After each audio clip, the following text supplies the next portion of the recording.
falar agora a respeito do estado de saúde do presidente Lula. O boletim médico foi divulgado logo no começo da manhã, um boletim divulgado pelo Hospital Sírio-Libanês, que atendeu ao presidente depois que ele teve fortes dores de cabeça. E a nota do boletim médico dizia que o presidente Luiz Inácio Lula da Silva esteve ontem à noite no Hospital Sírio-Libanês, Unidade Brasília, para exames após sentir dores de cabeça. E a ressonância magnética mostrou hemorragia intracraniana decorrente de acidente domiciliar sofrido em outubro desse ano, ou seja, 19 de outubro. Foi transferido para o Hospital Sírio-Libanês São Paulo, onde foi submetido a craniotomia para drenagem de hematoma. É um procedimento, a cirurgia transcorreu sem intercorrências. No momento, o presidente encontra-se bem, sob monitorização em leito de UTI. Inclusive, a nota falava sobre uma coletiva que já aconteceu hoje pela manhã. Sávia, o Brasil foi tomado de susto, né, depois dessa informação divulgada pelo Hospital Sírio-Libanês.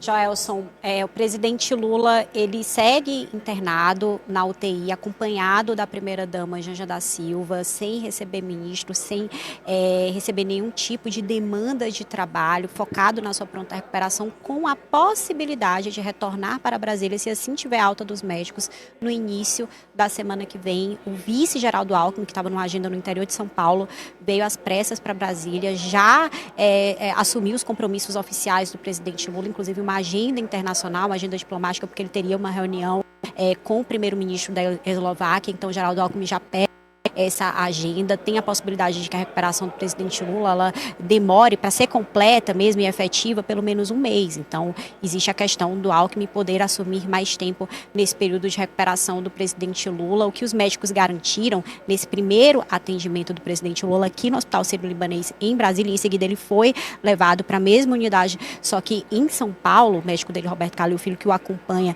resolveu fazer o atendimento lá e ele foi com todo o cuidado, toda a atenção, está sendo tratado num dos melhores hospitais do Brasil, com uma equipe realmente de ponta, então tem todos os cuidados à disposição. É que o presidente Lula chegou consciente, chegou falando que agora, depois da cirurgia, já está consciente, já está falando, já está se alimentando, está bem orientado. Essa é a grande preocupação, porque nessa área do cérebro sempre é tudo muito delicado e tudo isso é consequência daquela queda que o presidente Lula, que já tem 79 anos, ele caiu na residência oficial, no Palácio da Alvorada, caiu no banheiro, passou um tempo afastado, inclusive suspendeu a agenda que ele tinha dos BRICS na Rússia, a agenda internacional, não podia viajar, mas depois retomou normalmente a agenda. E ontem ele teve uma série de compromissos e passou o dia se queixando internamente ali no Palácio do Planalto de dores de cabeça. Então já foi algo que chamou a atenção, mas muito discretamente ele encerrou uma reunião que teve com o presidente da Câmara, Arthur Lira, e o presidente do Senado, Rodrigo Pacheco, para tratar justamente da questão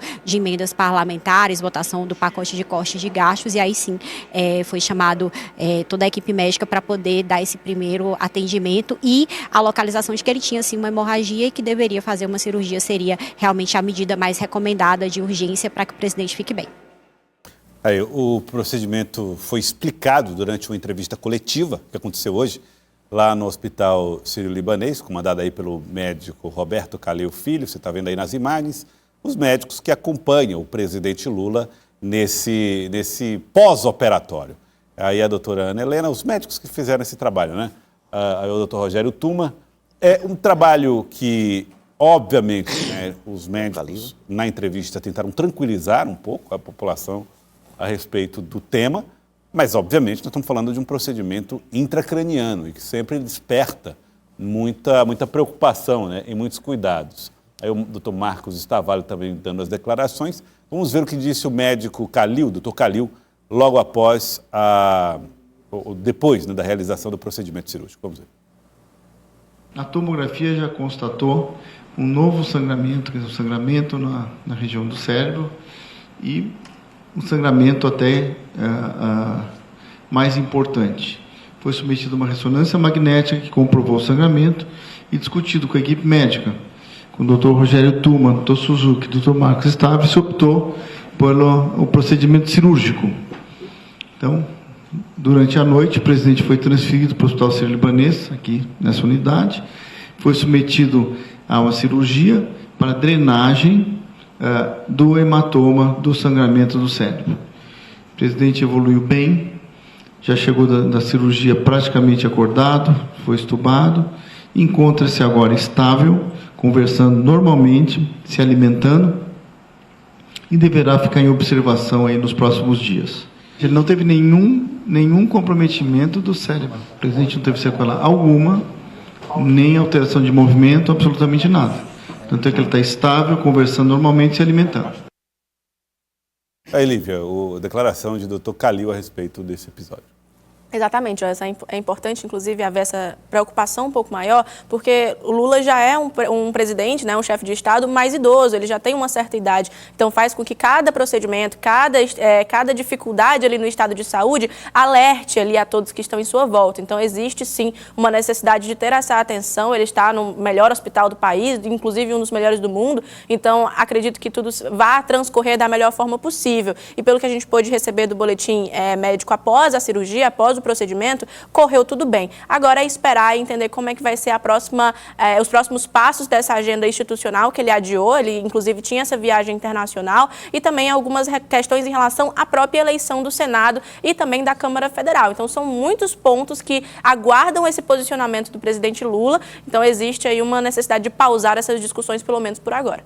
Bom, Sávia, foi feita, inclusive eu estava acompanhando ontem, lendo uma reportagem feita pelo Estadão, dizendo que eles fizeram lá uma projeção, o governo Lula, o governo teria que lutar pela aprovação de uma matéria importante a cada dia para fechar o ano 100%. Né? Eles fizeram lá uma divisão entre os desafios e a quantidade de dias que faltava para o final de 2024.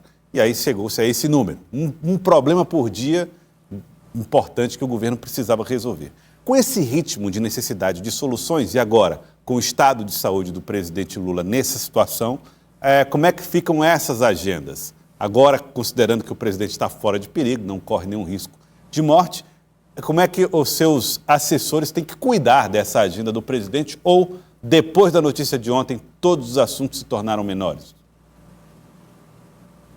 Joelson, há um prejuízo na agenda política, nas pautas aqui no Congresso, porque ninguém articula melhor do que o próprio presidente Lula e ninguém tem a autoridade que ele tem. Não que o ministro da Fazenda não seja forte, o ministro da Casa Civil não tenha as articulações e o espaço necessário para poder valer aqueles acordos que o presidente já deixou desenhados, mas de fato eles vão ter que tomar essas decisões de maneira independente e com o Congresso de fato barrando essas medidas. A gente viu que tinha a possibilidade da votação do pacote de gastos para acontecer hoje. Isso não está mais na pauta do Congresso, não está previsto que aconteça. Na semana passada foi votada a urgência. A gente tem uma decisão de ontem do ministro do Supremo Tribunal Federal, Flávio Dino, que não acatou o pedido da Advocacia Geral da União para que ele flexibilize o pagamento das emendas parlamentares. São 6 bilhões de reais em emendas de comissão.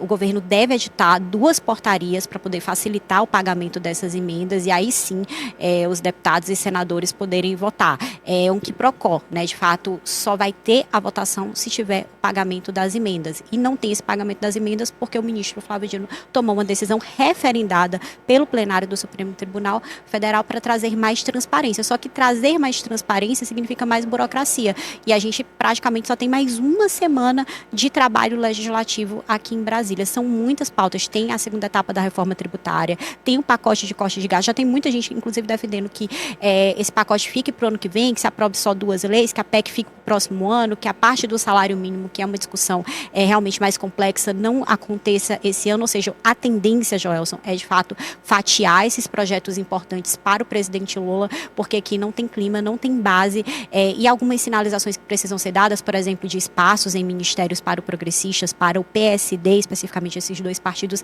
mas eu incluo também União Brasil, só podem ser dadas pelo presidente Lula e não vai acontecer agora essas sinalizações. Então tudo está meio de stand-by, mas a urgência mesmo é a aprovação da LOA, Lei Orçamentária Anual. Antes disso tem que ter a LDO, que é a Lei de Diretrizes Orçamentárias. O próprio líder do governo no Congresso, o Randolfo Rodrigues, ele disse, olha, a gente está a 1 centímetro entre o céu e o inferno. 1 centímetro do céu, 1 centímetro do inferno. É uma metáfora para dizer que essas 2 leis precisam ser aprovadas porque tem impacto nos juros, na inflação, no dólar e tudo isso, claro, reflete na economia. Aí, Elivaldo Barbosa, o governo, né? O governo tem alguns desafios. O presidente Lula não estará pensando nisso nesses próximos dias, e são missões que o vice, por exemplo, não assume, né, num momento como esse. Tem um limite dele, né? Ele assume, ele cumpre uma agenda do presidente num determinado evento, numa determinada audiência. Agora, decidir mesmo, ele não vai decidir como? Decidir o quê? Se o presidente está lá se recuperando de uma cirurgia, mas está vivo, está bem, vai ter uma perspectiva de se recuperar. Agora, quando ele vai recuperar? Ele não foi um procedimento, como você disse, Joelson, um procedimento simples. Ele abriu o crânio, abriu a cabeça. Como é que na próxima semana ele vai despachar com o Congresso, decidir e tal? Não tem como, não tem como. A Sávia apontou aí a expectativa de Brasília, ou da equipe mais próxima de Lula, de retornar a Brasília na semana que vem. Bom, isso é uma possibilidade de retornar daqui a uma semana. Aí já ficam faltando praticamente só 2 para terminar o ano. E depois, retornando, ele vai ter condições de ter uma dinâmica mínima de trabalho. Eu acho pouco provável que isso ocorra para o bem da saúde do presidente, inclusive, né? Para que ele possa ter um restabelecimento normal desse processo que ele está passando agora. Agora, o que é possível aprovar é mesmo a LOA, que já está lá na fase final de tramitação, a LDO e LOA, o orçamento, para virar o ano o país com o orçamento, e o pacote fiscal, acho que esse sim está seriamente comprometido, porque não tem como decidir o pagamento das emendas, garantir ao Congresso as condições que ele está pedindo para ter a discussão e a votação de um conjunto de medidas tão importante para o governo e para o país. E até que ponto também, né, Elivaldo, seria salutar fazer essa terceirização de discussões políticas, porque colocar ali a discussão com o corpo técnico, inclusive com a participação de Geraldo Alckmin em relação a questões burocráticas, a questões constitucionais, a votação do projeto de lei, tudo bem. Agora colocar em pauta discussões políticas, inclusive que interferem diretamente em 2026